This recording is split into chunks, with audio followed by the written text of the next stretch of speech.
Welcome back. I'm so glad you're here for this session of the Journey of Restoration CPR style, the Foundations class. Every time we meet, we take another step forward, building stronger, healthier foundations, not just for ourselves, but for the way we connect to the people around us. Today, we're going to focus on connection with others. Relationships shape so much of who we are and what we do in our lives. They bring strength, growth, and even healing. Here's what we'll explore together. Understanding the power of connection. Evaluate the influence of your social circle.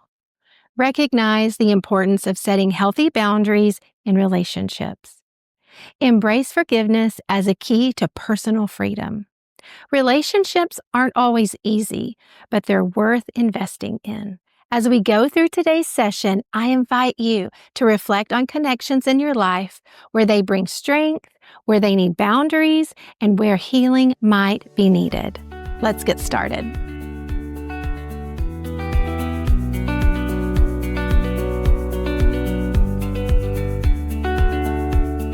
Let's be honest, life can be tough. We face stress, pressure, unexpected challenges, but here's the good news. You don't have to go through it alone. I want to talk to you about the power of connection. Scientists once conducted a fascinating experiment with monkeys. They placed a monkey in a cage and exposed it to intense stress, blaring noises, sudden flashes of light, temperature shifts, and even bursts of water. The monkey's stress levels skyrocketed. It was overwhelmed, on edge, and desperate for relief.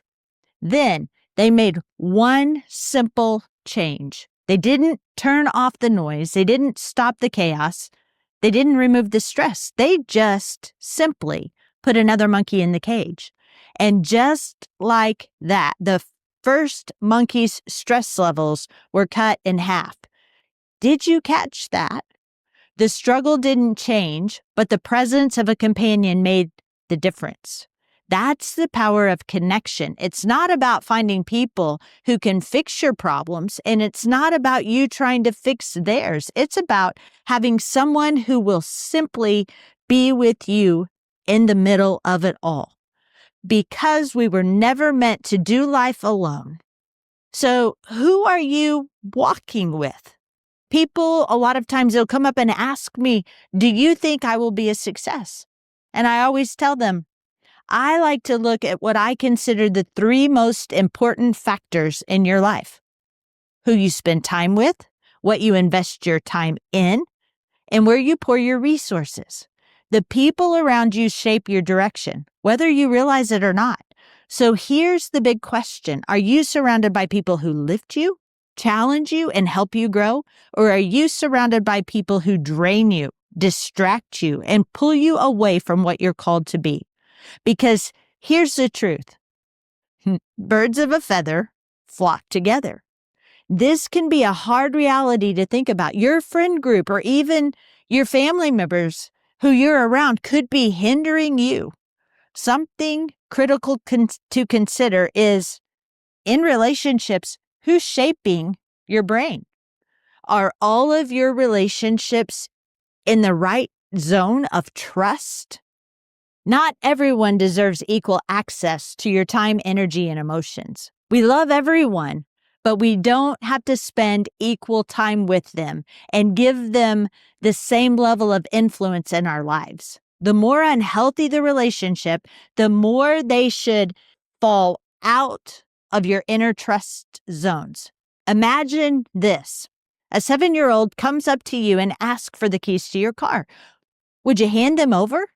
Of course not. Not because you don't love them, but because they're not ready for the level of responsibility. The same is true for your relationships.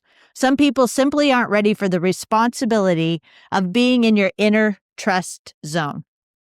To be in your closest trust zone, someone must demonstrate two things: respect. Do they honor your values, your boundaries, and your well-being? And responsibility. Are they taking ownership of their own actions and growth?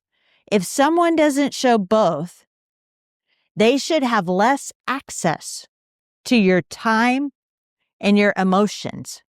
And so here's the key, and that's that you get to decide who moves in and out of your trust zones. This isn't about rejecting people. It's about guarding your heart, because who you allow closest to you will shape your future. Now, before we get too focused on evaluating everyone else, let's turn the mirror to ourselves. Whether you look at people in a positive or a negative light, it's important to see the wonder in them. When you look at people, do you see their wonder or their weaknesses? Jesus didn't just see people for who they were. He saw them for who they would become. He saw potential in the broken. He saw value in the overlooked. So what about you? Do you add value to people calling out their potential, or do you constantly critique, assume, and judge? Because here's the reality. What you focus on, you magnify. If you focus only on people's flaws, that's all you'll see. But if you train yourself to see the wonders, the glimpses of God's purposes in them, you'll begin to see people the way Jesus does. That changes everything. A lot of frustration comes in relationships because we try to control what isn't ours to control. But relationships involve 3 key players, each having critical parts. There's your part. You're responsible for your actions, your choices, and your boundaries. There's God's part. Only God can heal, convict, and transform people. That's not your job. And then there's the other person's part. Each person is responsible for their own choices and actions. You can't do their part for them. So when we try to do God's part or the other person's part, we create dysfunction. If I spend my time trying to fix someone else, I'm stepping into God's role instead of doing my own. So what's your part? Your part is to set healthy boundaries. Your part is to choose who gets access to your time and energy, to choose to see the wonders in others instead of being critical. And a huge part of relationships that we need to address is forgiveness. Is there anyone that you need to forgive? Maybe as we've talked, a name has come to mind. Someone who hurt you, someone who betrayed your trust, someone who changed your life, not for the better. Forgiveness doesn't mean what they did was okay. It doesn't mean that there aren't consequences, but it does mean you're choosing to release them from the power they have over your heart. Because here's the reality. Holding on to unforgiveness will only lead to brain damage. Forgiveness isn't about setting them free. It's about setting you free. And remember, you can move people in and out of your trust zones, but you can't move forward while dragging unforgiveness behind you. So in this lesson, there are some big takeaways. Let's land this plane. You are more likely to succeed when you have a buddy. Community is a must. You must evaluate the health of your community. Is it what you need to be during this season of your life? Who you surround yourself with will shape your brain, shaping your future. Your trust zones matter. Not everyone deserves equal access. And I want to encourage you to see the wonder in people instead of focusing on their flaws. You do your part, let God do his part, and let others be responsible for others. Forgive and release. It's the only way to walk in freedom. And so finally, you are worth being known. You're worth being in relationships that reflect Jesus. And I can't wait to continue this journey with you.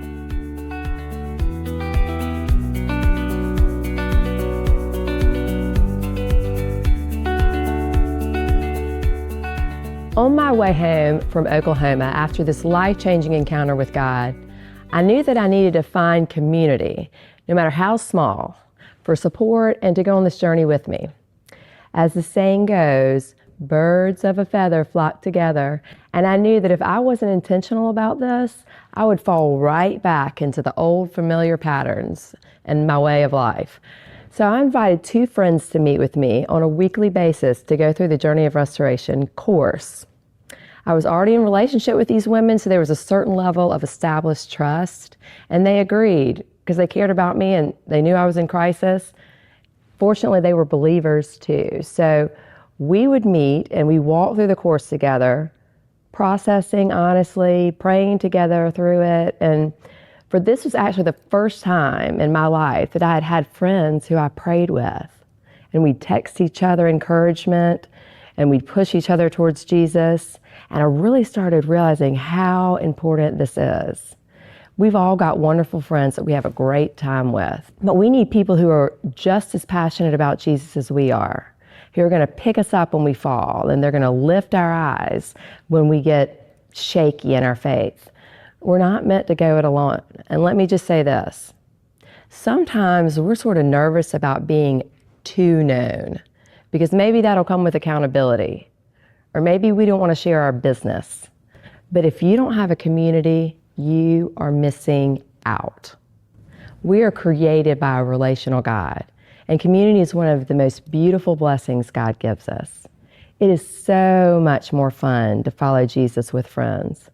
We're meant to truly know each other and to be fully known by others, to laugh and to cry together. We need people who know our strengths and help us develop those strengths, but also know our weaknesses. We need people who know where we're likely to fall back into old patterns and can help prevent us from happening. This has been such an incredible source of encouragement for me, to have support system in those friendships and the privilege of seeing the body of Christ working together in a really, really fun way. It is just essential. We're meant to be in relationship with believers and non-believers. We're meant to be mentors and to have people who mentor us. This was something I was clearly lacking before, and it made all the difference. It just can't be you and God. There's something that happens when 2 or more are gathered in His name, calling out to God and praying together and laughing and doing life together with Jesus in the center, that doesn't happen apart from that. And so I would really encourage you, even if you just find one other person, and what I've watched happen is that when you step out in faith and you decide to trust God, He blesses that, and He begins to multiply, and 1 turns into 2, and 2 turns into 3, and 3 turns into 4, and so on. He does the heavy lifting as your community begins to grow. So I just want to encourage you, find a few safe people who want to grow and go deeper, because it will exponentially increase your success, and it's just so much fun.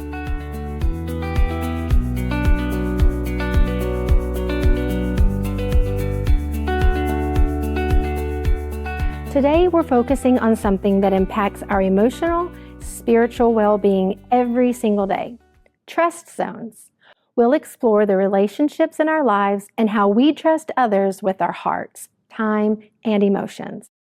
But before we begin, take a deep breath, settle in, and think about the people in your life. Who do you trust? Why? Who feels close and who feels distant? Now imagine your heart and emotions inside a square. Different levels of trust exist within this space. At the center are the people who have earned the deepest trust, and those who handle your heart with care and respect. The questions will appear on your screen and can be found in your companion journal. Pause the video and journal your answers. Discuss your answers and restart the video, allowing enough time for journaling and discussion.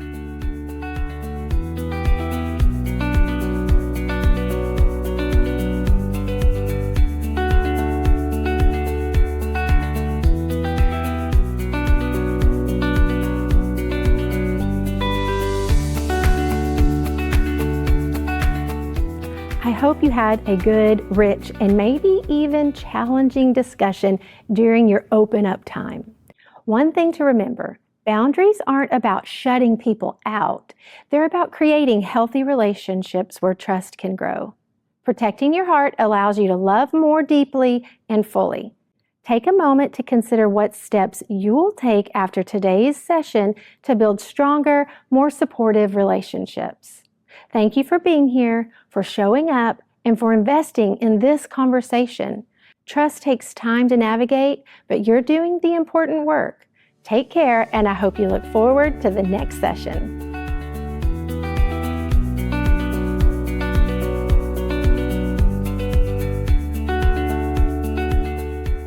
For this week's walkout, we're going to focus on building deeper, more intentional connections with others. I encourage you to take a few minutes each day to reflect on the following simple questions. You'll answer them and track your thoughts through the week in your companion journal. So let's get started. By taking just a few moments to reflect, you'll begin to notice patterns in your relationships and how they're influencing your growth. The goal is to be intentional about your connections with others, making sure they're in alignment with God's purposes for your life. As you go through each week, keep thinking about how you're living out your relationships in a Christ-like way. Let this week be a chance to grow on purpose. So think about these questions. What am I spending my time doing today?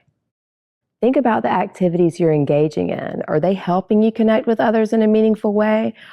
Or are they distractions, taking your focus elsewhere? Also, who am I spending the most time with today? Consider the people you are with today. Are they lifting you up? Are they helping you grow?